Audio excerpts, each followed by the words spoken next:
Hey, what's up, everybody? I want to welcome you to another episode of the Dreamers Pro Daily Recap, where we give you a recap of all of the hot topics that we covered that day. You can catch them in their long format and also catch it fully streaming for free on Apple Podcasts. I came across a video yesterday from Rob Parker's channel, and it was talking about Tiger Woods. Now, as you guys know, Tiger Woods, he got himself in a mess where he got into an accident. I don't know if you guys have seen the footage, not the footage, the images from it. The photograph I saw was his Range Rover laying to the side. I don't know if you guys have seen a Range Rover. I'm sure most of you have, the big one. Do you see how big that car is?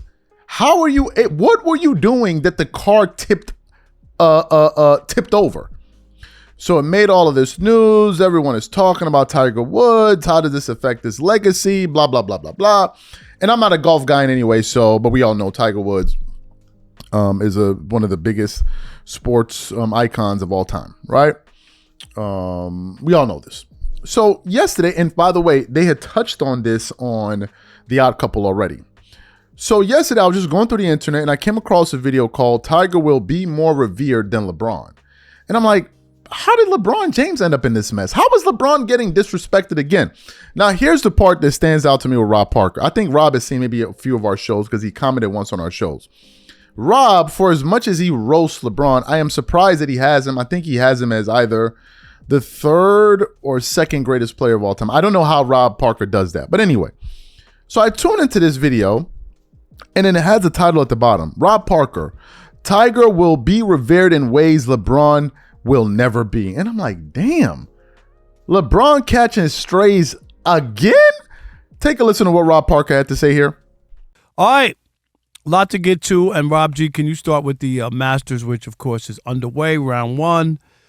And of course, Tiger Woods not there. Not at all. In fact, but he's still not being even in the talked country. about. Right. He really is. Yeah, Rory McIlroy, great day for him, trying to go back-to-back, trying to make some history there at Augusta. He's currently tied atop the leaderboard at 5 under after day one. But as you might mentioned, Tiger Woods is still the story there in Augusta. He's still golf. The dark cloud that is Tiger Woods right now still hanging over the azaleas there in Augusta, Georgia. In fact, Gary Player, legendary golfer, spoke about Tiger Woods, his latest transgressions, and what it means for the sport of golf. Take a listen. Do I blame him for taking medicine? Hell no. He has sleep deprivation. Do I blame him for taking something to help him sleep? No. But I don't think he should drive a car. When you're taking that medicine, it's dangerous when you're driving a car. Same as it's dangerous when you look at your cell phone in the car. There's 6,000 accidents a day in America in motor cars. So I just think all he's got to do is just not drive a car and get a chauffeur.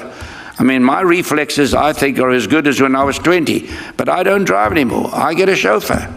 And I think that's the answer to it. He's such an asset to golf and has done so much for the game. I mean, there was never, when we were young people, there were no blacks playing the tour, guys. I remember going to Charlie Sifford in 1957, and I said, Mr. Sifford, how did you play today? I'm not allowed to play, I'm black. So I experienced apartheid in South Africa and in America. And Tiger comes along, and you realize what he does for the black man around the world. You can never work out what he's done for golf. So my heart goes out for him. And there it is, spot on by Gary Player. And what I mean is, everything they say about Tiger is guarded and with the utmost respect, even though the stuff that he does is selfish, and he's been very fortunate that he has not killed anybody, okay? They all mention it. He shouldn't be driving, right? It's a bad situation. But do you hear the reverence they talk about with him because of what he's done for the sport and the impact that he's had? Gary Player knows it. He played when black people couldn't get out there. I can't remember who the black golfer was. At one point, the Canadian Open, if you won that, you got an automatic invitation to the Masters. So it's the 17th hole. He's leading the Canadian Open. They send a wire telegram said, this year, winning the Canadian Open is not an automatic. He hadn't even won it yet. But they knew, like, oh my God, he could win the Canadian Open, and then he has to be invited. Okay, so we know all that. Okay, why would you get me started? I know. You know, I know. but then that's an unbelievable story. Like he didn't even win the Canadian, but they wanted to make sure, let you know, so when you win, don't think you come into the Masters. But here it is. Yeah. The difference between Tiger Woods and LeBron James is day and night. LeBron would be dragged all over the place if this were him, if he was Tiger. Tiger gets a pass and is dealt with kid gloves because of his impact on the sport. They all ate. Right? When Tiger played, go look at the TV ratings. There's no denying. Even when he wasn't winning, they'd always put him in the promo. Am I right? Mm-hmm. He's not even really in the running like there was those years. Right. But he was always in the promo. Come, watch Tiger Woods and always. They were like, ain't no way we doing a promo about golf and Tiger's not going to be mentioned.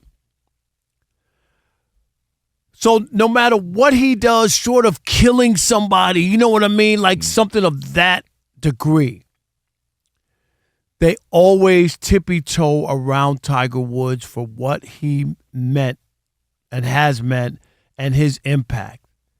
And LeBron doesn't have that. For all the accolades, for all the years, for all of the stuff, they don't do that when it comes to LeBron. There is a big difference between how people respond to LeBron and stuff that he does and how they respond to Tiger. And LeBron has done nothing close to endangering other people's lives. And if you hear them, they all say, oh, it's bad. But when it comes to Tiger Woods. Excellent. So you heard what Rob had to say. You know, there's a few things that are standing out in my mind. If you notice, I feel like you have some NBA guys that are constantly coming out to try to defend LeBron at times when no one is even attacking him. They're always kind of begging for it, like, why don't you go up to this man, give this man his props, give this man his props, give this man his props, give this man his props. And after a while, I think we have to come to the realization, if you constantly have to beg people for their respect, it just means they don't respect you, man. Now, why NBA fans and sports a journalist like Rob Parker would say this in terms of why they don't respect LeBron is something that's really, really interesting to me. And it goes back to the time, you remember when LeBron passed, I think, Michael Jordan in scoring, right? Was it Michael Jordan in scoring? No, excuse me. When LeBron passed Kareem Abdul-Jabbar in scoring, a lot of LeBron fans were very excited about it. They were trying to build up this hype to it. And I remember when Nick Wright went on First Things First and he said this. He said, it's almost as if a bigger deal was made for when Kobe passed Jordan than when LeBron passed Kareem. I remember Nick Wright saying that. And it now speaks to this entire thing of, why don't people respect LeBron? Really, that's what we're talking about. Because for Rob Parker to think of LeBron in a moment like this is like, damn, why don't they respect this guy? And of course, people have their reasons. One, they don't like the fact that, you know, he went and formed that super team with the Miami Heat and they were talking about not one, not two. That turned off a lot of people, especially how he left Cleveland. Then, of course, you have the thing of when he came out and said, oh, I'm the when he won in 2016, this made me the greatest player of all time. That turned off a lot of great, like all-time great players were like, come on, what are you doing? Like, that's something people are supposed to say about you. You don't say that about yourself. That turned off people. It could be the fact that he flops a lot, right? That turns off a lot of people. The flopping, this constantly trying to control the narrative. That's something that also annoys a lot of people. The antics. That's something that also annoys a lot of people. Maybe the stuff he just recently said about. So maybe it's these things. But whatever the case is, it just seems like no one respects this guy. It's really incredible. Maybe that's the reason why he said in 2020, after he won the championship in the bubble, and I want my damn respect too. Maybe there's something there, because for you to say that, it must definitely mean that you feel you are not getting this respect. And I don't know. I don't know why. These are some of the reasons, but you guys let me know. Why would Rob Parker come out and say this? So I came across an article this morning while doing research from fadeawayworld.net. And it had the following headline saying, Colin Cowherd reveals why Lakers traded Anthony Davis. Out of shape, LeBron wasn't overjoyed with that. And I'm like, what? Now, as you guys know, I think Colin Cowherd lives in LA. He's been in the news, the sports media business for decades. He's a very plugged in guy. He knows all the players. He knows all the executives. I think he's the founder or one of the founders of the Volume Network, where you see like people like Draymond Green, all these guys have these shows on. So Colin Cowherd is very plugged in, and he has a massive, massive, massive audience. Whenever they're talking about cutting people at FS1, Colin Cowherd will not be one of them, right?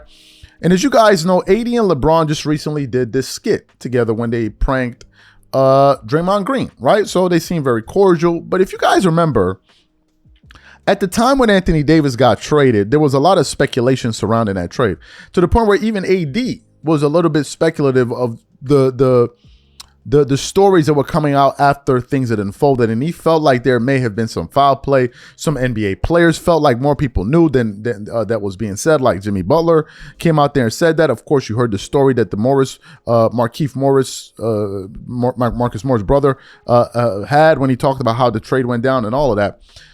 So you have all of these things, and now AD and LeBron seem to be cool. And then I hear these comments from Colin Cowherd, and I'm like, wait, what? So let's read a little bit more in the article. It says, last year, the Los Angeles Lakers changed the landscape of the NBA by trading Anthony Davis to the Dallas Mavericks to acquire Luka Doncic. While the move came as a shock to many, with Davis also revealing how taken aback he was recently, there may have been hints to suggest that this move was inevitable. During a recent episode of the Colin Cowherd Show, Cowherd revealed that Davis being traded shouldn't come as a surprise, since he showed up to camp overweight after winning the 2020 NBA championship. So for those of you who didn't hear what Colin had to say, I want to play his comments for you now.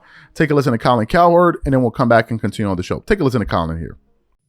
Anthony Davis apparently has a new show. It's a practical prank joke show. He had Draymond Green on it the other day, and then AD went on Draymond's a podcast. He didn't love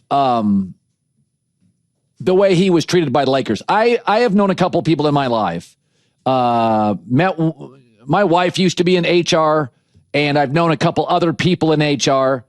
And obviously people lose their jobs now for AI and a variety of reasons. But when I talk to HR people, I'm always fascinated by, they're very, very powerful people inside of a company. And they've always said sometimes, a lot of the times people fire themselves. People put themselves in position, and when you go and tell them you have to let them go, they kind of know it's coming. Now that doesn't mean it's always the case. But Anthony Davis does not like sort of the way the Lakers moved him and treated him. Here he is. I had no idea that this was happening. Right. And I couldn't make sense of it, because I'm like, why? From the business standpoint, like, I can't be mad, but like, why? I think I deserve much more respect than that, for what I've, all the time I've been here. I was there 6 years, all the time I've been there, and all the time, like, we won a championship, like all this stuff, and I can't get a phone call or a text that tell me, like, look, this is what we're thinking. I don't think it's that complicated. After they won the COVID title, Anthony Davis came to camp out of shape. LeBron wasn't overjoyed with that. He was looking to pass the baton to some degree, reduce minutes slightly to extend his career. By the way, Luka and Anthony Davis, throughout their career, they've been dogged by this reputation. Are they in great shape? Is it a coincidence Luka and AD are hurt a lot? You know who isn't? Mikal Bridges, Michael Jordan, LeBron James, Jaylen Brown. It matters. AD had about a season to maybe a season and a third where he was in unbelievable shape for the Lakers. Best maybe of his career. He played 76 games. First team all defense, all NBA. And how do I know that? Because with Anthony Davis, you can point to that year. Oh, that was the year he was in great shape. Right? So that's why it's that the injuries are piling up. And by the way, when he got traded to Dallas, what happened? Hurt again, shows up the following camp, 15 pounds overweight. The why was always right out in front. He just didn't understand the why. The why is, why aren't you always in great elite shape? That's the why. The why isn't why you got traded. Pelicans moved off you. Lakers moved off you. And by the way, Dallas now has moved off you. The why isn't, why did I get traded? It's, why aren't you in consistently good shape? It's been the knock on AD. I don't think it's a coincidence that players who are in marginal shape or play themselves in shape get hurt more. And I love Anthony Davis as a player, but he's aged quickly. Like, he went to Dallas. It's like, well, he put on 6 years. I don't think it's a coincidence. Great. So you heard what Colin Cowherd had to say. Now, we'll read a little bit more from the article, then we'll get into my thoughts. For the most part, Cowherd seems to be making make a great point. When healthy, Anthony Davis consistently positioned himself as a contender for Defensive Player of the Year and even looked like an MVP caliber player at times. Unfortunately, injuries have routinely gotten the better of him. And then the article then goes on to say a few other things. There. What are my thoughts about this? Look. I know and I remember certain NBA players like John Sally, for example.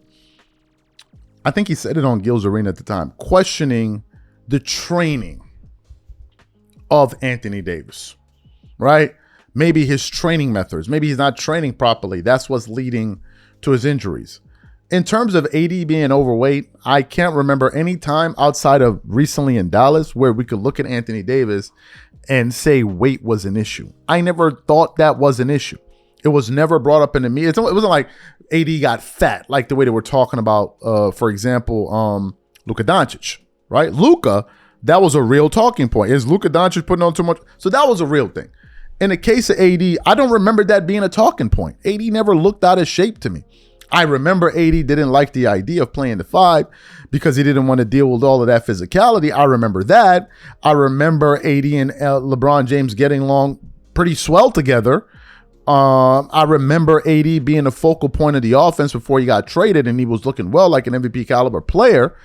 As a matter of fact, every time you turn on the internet, all you hear is LeBron fans crying about the fact that they wish they had AD back and how they don't like Luka Doncic. So I never heard this. Right? I never heard this. But again, that's what separates me from Colin Cowherd because I'm not an NBA insider. I don't know all these people. But to hear that LeBron had issues or was unhappy with AD being overweight, well, then they got Luka. So if you're upset with AD being overweight, my God, you must be fuming over getting a player like Luka. So I don't know how much truth there is to this story.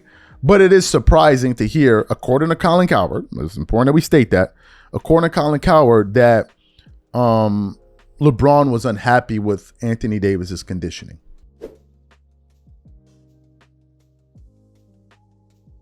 So as you guys know, JJ Redick has been making some headlines, particularly for the way he interacted with some of his players like Jared Vanderbilt and how he spoke about them in the media. As you guys know, JJ Redick can be a very abrasive person. Some people call it passion. Some people call it lack of self-control.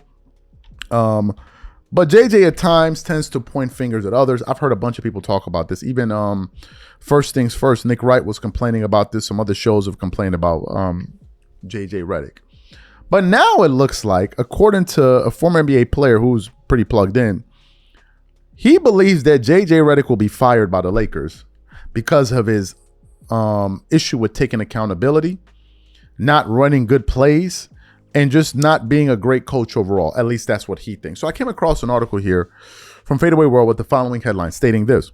Jeff Teague thinks the Lakers will fire JJ Redick after the Jared Vanderbilt incident.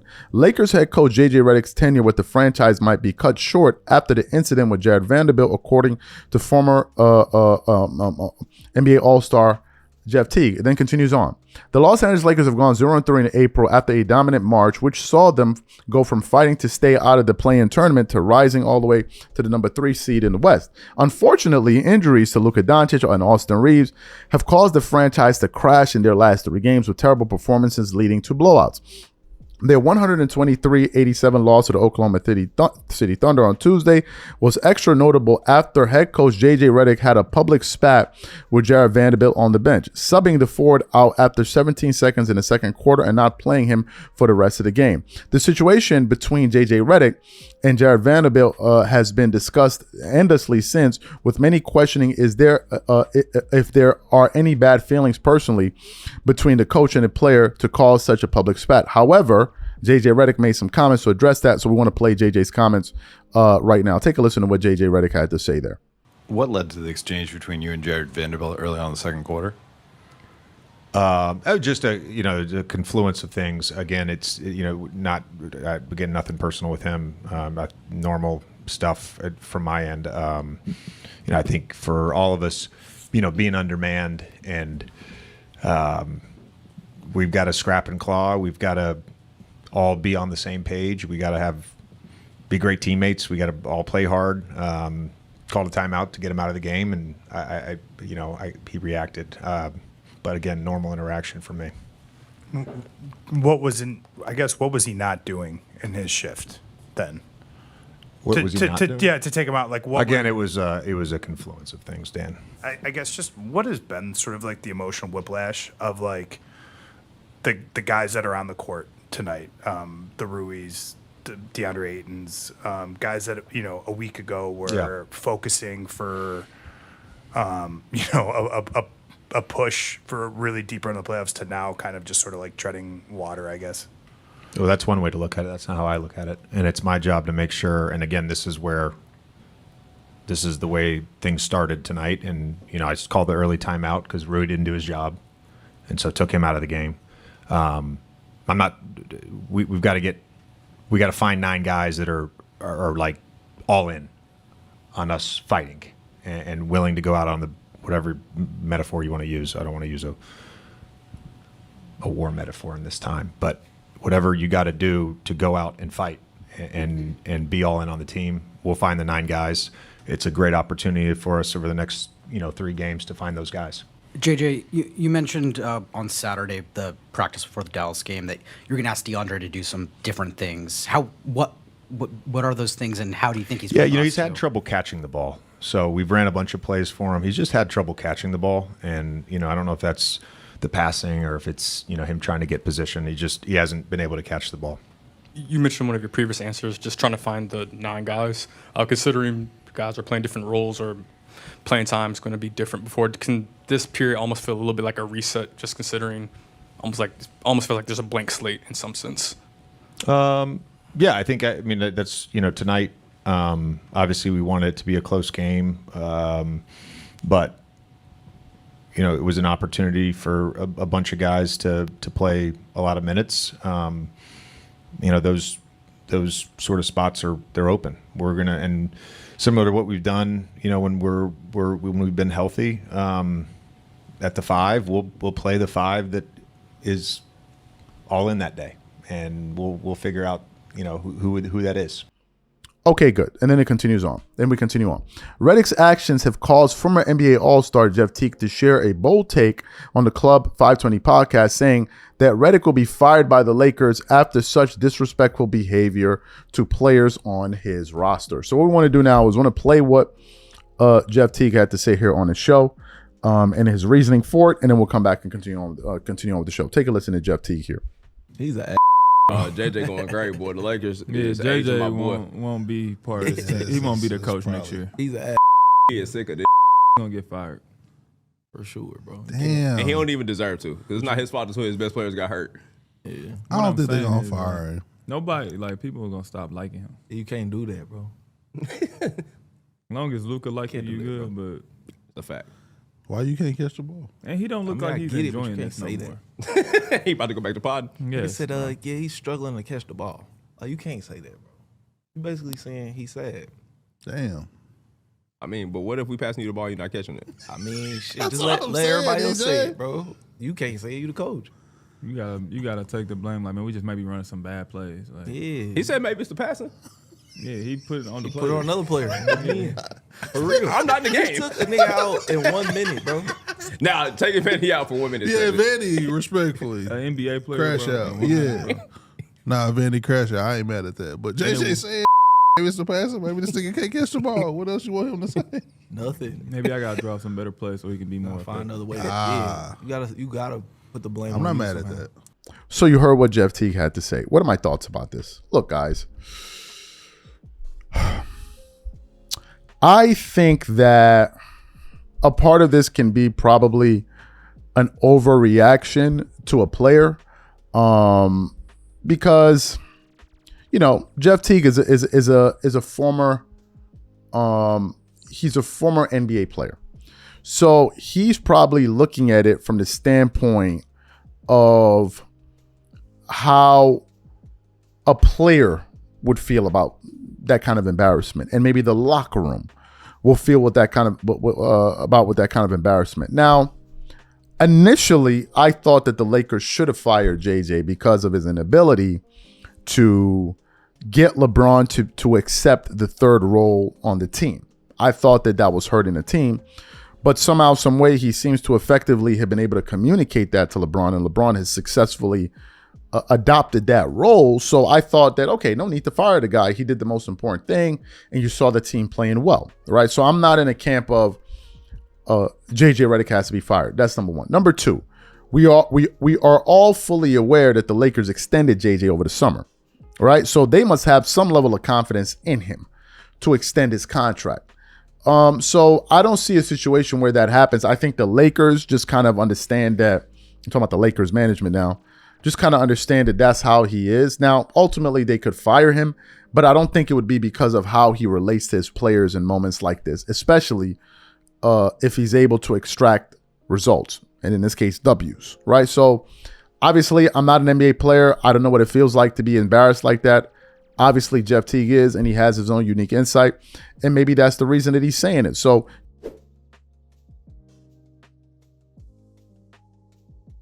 as you guys know, we've been roasting and toasting Bronny and LeBron on the channel for the last few days, and everybody's been loving it. People have been sending me messages, yo, keep it going. Here's a little bit more kerosene, throw it on a fire, right? But in the midst of that, some of these LeBron fans have been taking some exceptions to it. Some of them have decided to take it to places that, well, let's just say places that you can only expect a LeBron fan to take things, right? And I'm not going to say his name. Everybody knows who the Cockroach Room is, so I don't need to say his name. And he went on a tirade yesterday. Oh, man, DREAMERSPRO can't. I mean, I am amazed how these people find each other. It's like if two idiots get lost in the woods, they'll somehow find a way to run into each other again. It's unbelievable. If 2 or 3 idiots get lost in the woods, they will always find each other because stupidity attracts stupidity. It's unreal. These people did a 2.5-hour live saying a whole bunch of nonsense, right? They turned into immigrations. Oh, Charles is not an American. He's not an American. How you know? I don't know, but I just feel that. Like, this crazy stuff, right? And oh, man, you talking about LeBron and you talking about LeBron. Why are you talking about his son? Even somebody hit me up the other day on the channel. You're not a real brother. Can you even imagine? So you're not a real brother if you don't support LeBron. Meanwhile, the same LeBron just threw the whole black community in the garbage in freaking Milwaukee, Memphis, and even Akron. He threw everybody in the garbage, but y'all talking to me about being black enough, right? So I'm doing this show because, number one, I know they can't stand it. Number two, I know they can't stop me. So we're going to do it anyway. So last night, something happened. LeBron, who had a foot injury that was not explained by... how do you have a foot injury that goes away in one day? There's no rehab, no nothing. And then you come back the next day and you dunking like one of them damn animals from one of them, what do they call them? The Monstars from Space Jam. Like, you just out here flying all over the court, right? And I'm sitting there like, yo, I thought son was injured. I thought son, maybe the LeBron fans rubbed some honey on his ankles and made him feel better. But anyway, so LeBron comes back. And then I see Bronny James starts, right? So Bronny's out there starting, and him and LeBron, they're doing their thing, and every little thing, like he passed LeBron. Oh my God, the father and son connection we never saw coming. Can you believe it? He passed the ball to LeBron, and he dunked it. Have we ever seen anything like this? Meanwhile, the Lakers were playing against a totally depleted Golden State Warriors team.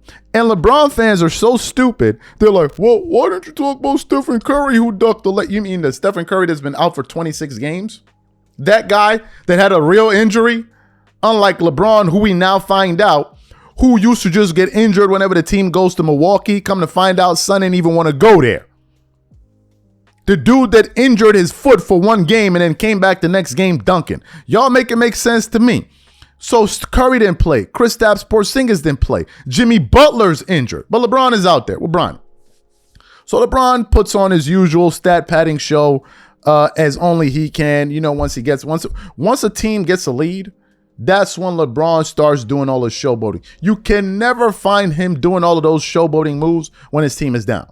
The minute his team gets a lead, that's when all of a sudden you see him pulling up from three. And he ain't got the courage to do all of that stuff when they down, right? But he will flex on you even if his team is losing. So let me go to the box score here. So the Lakers finished the game. They beat the Golden State Warriors 119 to 103. And if you look at the Lakers roster, so LeBron had 26 points, 11 assists, and 8 rebounds. So he played well. He did 4 turnovers, but he still played well. Rui had 20. He was hitting some jumpers. DeAndre Jordan had 21 and 5. I don't know why this guy cannot get double-doubles. It's just unreal to me. Jake LaRavia had 16 points. Luke Kennard had 14 points. Bronny James had 10 points. Now, you may be looking at that and saying, wow, 10 points, man. That's incredible. Would you believe even with Bronny's 10 points, he still had a negative plus-minus? How do you do that? Out of all the starters, he was the only one with a negative plus-minus. Which means that if they lost, his plus-minus may have been like negative 50 or something. But leave it to LeBron fans. They why are you talking about LeBron? Bro, do y'all realize y'all are not related? You do realize that, right? LeBron is not taking care, like y'all are not part of his kids. Y'all aware of that, right? That's number one. Number two, the reason why I don't feel nothing for these LeBron fans is this. These people are saps, man. They're a bunch of saps. You know why? Do you know when Kobe passed? Do you know LeBron fans were making fun of Kobe's passing? Are you aware of that? When he passed with his daughter? Are you aware of that? Are you aware of the fact that LeBron fans were making fun of Michael Jordan's son? Oh, Michael Jordan did this. Michael Jordan's sons did this. Well, look at what LeBron did. But now, and by the way, these are the pro-black LeBron fans that tell you they're pro-black. But now, all of a sudden, when you poke fun at LeBron's son, all of a sudden you don't like black people. All of a sudden you got the cockroach room doing a live for 2.5 hours talking about me, making up a whole bunch of just up there making up stuff. Just making up stuff. So I wanna put your man on the cockroach room. I want to put him on blast real quick. So he did a show calling son a tether. Tariq and Nasheed, these black mangas, that's their whole thing, right? They got all the smoke for immigrants. They ain't got nothing to say about the people that oppressed them. All the smoke, right? You pissed off with people that did not oppress you, but you ain't got nothing to say about those that oppress you. But we get it. We get it. So this dude, Charles he's a Nigerian tether and blah, blah, blah, blah. And I'm like, are you being serious right now? Like, is this for real? So he's trying to come off with this angle of, oh man, he only making fun of LeBron because he doesn't like black American. You can't make it up, bro. This guy, you can't make it up. I don't like black Americans based off of what? Because I don't like. So anybody that made fun of LeBron don't like black Americans. So what happens? How do you explain to people that are multi-generational African Americans that don't like LeBron? What are they? What I told you, these people are stupid. What are they? How would you describe them? Now here's the irony. Me and the cockroach room actually got into an argument a few years ago. And guess what I found out from the cockroach room? The cockroach room is Haitian. Let me repeat it one more time. The cockroach room is Haitian. Yeah, my family from Haiti, man, we gonna do all this. So you're Haitian talking about tether? I'm confused. You're in Haitian talking about tether. Why you don't tell your chat? Why didn't you tell your live viewers that you're Haitian? So they'll let you know how much they think about you. Since you want to, like, I'm confused. You're a Haitian. Calling people tether? I'm confused. Make it make sense to me. Now, shout out to all my Haitians. I grew up, one of my closest friends that I went to high school with, Jethro. He's a Haitian. The funniest MFer I know. Shout out to him. We didn't have all of this bozo energy. I ain't got all my friends, Andrew, all of them, we just got along because we was cool. I never saw, oh, he black this, he black that. Nah, we grew up in New York, bro. We all grew up together. We was not on this cornball, you know what that y'all on. We wasn't drawing lines down the sand like, oh, he from it. Nah, we didn't do that. We just got along who we got along because New York is a melting pot. But since the cockroach room wants to talk, do a live and talk about your descent and watch all your viewers leave you. Watch them leave you. You talking about, oh, he a tether this, he a tether that, son. If you think they got jokes about me, wait till you hear the jokes they got about you. So this is where we at, man. So I'm going to continue to roast LeBron because it's easy work. I'm going to continue to roast Bronny because it's easy work. I'm going to continue to roast you because you easy work. It's that simple. Son, you're a bum. I hate to break it to you. You're a bum. You had the courage one day to put on the lights in that dusty ass closet you staying in, and you got flamed up. We saw cockroaches crawling up and down the ceilings. We saw bats swinging from the lights, and you had enough self-respect to turn off the lights. That's why you don't show your background. But you talking crazy, son. You're a bum. You're a dirty, decrepit bum. I'm sorry to break it to you. You're crying about buying girls coffee of $5. You're a bum. A dusty rag that they used to clean the balls of cows.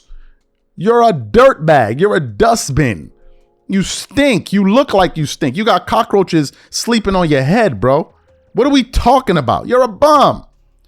You're talking about, oh, Dreamers Pro needs LeBron for views. Bro, how many views you get a month? My politics channel that you have more views than on your channel gets more views than you. How that make you feel in your soul, B?